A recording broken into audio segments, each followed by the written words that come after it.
చిన్నితో నదీం కందురాని కాకినాడ. భగవంతుడిపై అంకిత భావంతో ఉండడంతో పాటు ప్రతి ఒక్కరూ మాధవ సేవ చేయాలన్నారు త్రిదండి శ్రీ రమణనారాయణ రామానుజు. చిన్నజీయర్ స్వామి మహబూబాబాద్ జిల్లా పరిధిలోని అనంతాద్రి స్వయంభూ జగన్నాథ శ్రీ వెంకటేశ్వర స్వామి వారి దేవాలయాన్ని చిన్నజీయర్ స్వామి సందర్శించారు.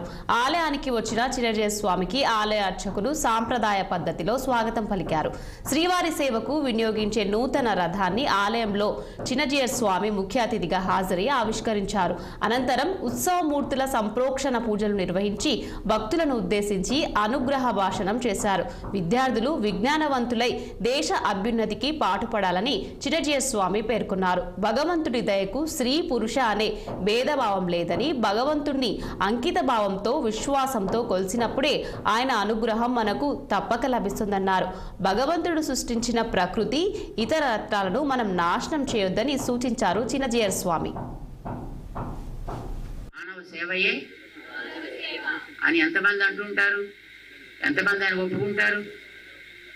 అందరూ ఒప్పుకుంటారు, అందరూ చేతులు ఎత్తుతారు. కానీ మనతో పాటు ఉండేటువంటి జంతువుల్ని చంపేదెవరు? చెట్లని నరికేదెవరు? నీళ్ళని పాడు చేసేదెవరు? గాలిని పాడు చేసేదెవరు? మరి దేవుడికి మనం అంటే అప్పుడు ఇష్టం ఉంటుందా? ఆయన తయారు చేసిన వాటన్నిటిలో ఆయన ఉంటాను, ఇవన్నీ నావి అని ఆయన అనుకున్నప్పుడు అలాంటి వాటిల్లో మనం కూడా ఒకటే కదా.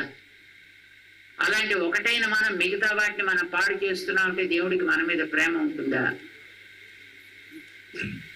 మరి ఇప్పుడు చెప్పండి, అలాంటి మానవ సేవయే మాధవ సేవ అవుతుందా? అంటే ఇలాంటి మానవుని చూసే దేవుడికి సంతోషమా? ఒళ్ళు మండదు అంటే మరి దేవుడు ఏం కోరుకుంటాడు మన నుంచి?